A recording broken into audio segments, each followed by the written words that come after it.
warroota dhukkuba laashessaa yookiin immoo dhukkuba faalijii, dhukkuba laamshessaa akka loqoda biyya biyyaatti wallaba. Kana jechuun maal inni dhukkuba miila namaatiif harka namaa hidhu jechuudha. Kan harka namaatii fi miila namaa shalalchu, laashessu jechuudha.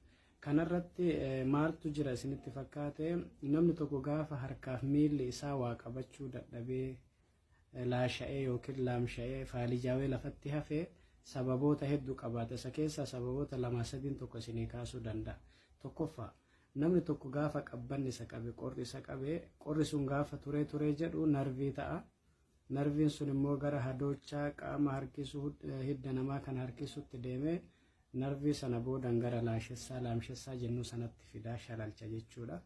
Inni lammaffaan immoo siirii harka namaatiin wajji wal qabatu. Namni tokko hafuura jinniitiin yoo lakkafame yookiin siirii wayii itti dalagame wanti sun gaafa keessa turaa deemu, dhiiga isaa kana dhugaa gaafa deemu, hidda isaa kana gogsaa gaafa deemu maal ta'a deema? Miilli nama sanaa dadhabaa dhufaa gara miilli waa ijjechuu dadhabuu, harki waa qabachuu dadhabuutti deema. Lama sadaffaa immoo namni dhiibbaa dhiigaa qabu keessattuu dawaa mana yaalarraa dawaa yeroo fayyadamaa dhufu tura keessa dhiibbaan dhiigaa sun garamitti deemaa? Hidda isaa dadhabsiisaa, dhiiga isaa sana dadhabsiisaa garamitti isa geessa?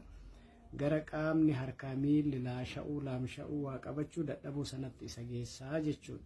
Sababoonni kunniin sadiin fakkeenya gurguddaadhaan dubbatama jechuudha.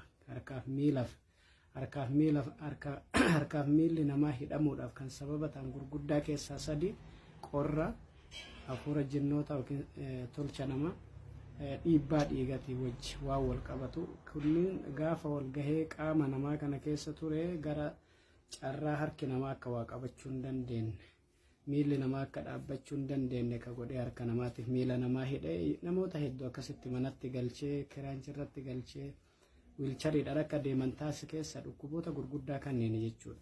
Kanaaf asirratti wantoonni awwaan kana lakkaa'uu dhufeef isinitti himu yookiin immoo dhukkuba kana qofa isinitti himuuf otoo hin taane nu bira furmaanni isaanii jira. Namoonni akkasitti dhukkubsatanii abdii muratanii manni yaalas dadhabee ofirraa galche namoonni lakkoofsan hedduu ta'an nu biratti fayyanii jiran. Kanaaf warroonni dhukkuba akkasiitiin rakkachaa jirtan kallattiidhumaan karaa keessattiin koomentii nu barreessatti bilbila keenya fudhaa. Dawaa isinii kennina, dawaan ni jira, fayyaan harka rabbiiti. Kanaaf namoota hedduu rabbi furmaata godhee fi nu biraa dawaa fudhatanii fayyadamanii fayyanii. Isinis warra akkasitti harkaaf miilli keessan isin hidhamee rakkachaa jirtan mana yaalarraa dawaan yeroo isinii kennamee isin fayyaduu dide mana yaalarraa abdii murtanii manatti galtanii taa'aa jirtan karaa keessatti nu qunnamaa isiniin jenna. Furmaata gaariitu nu bira jira.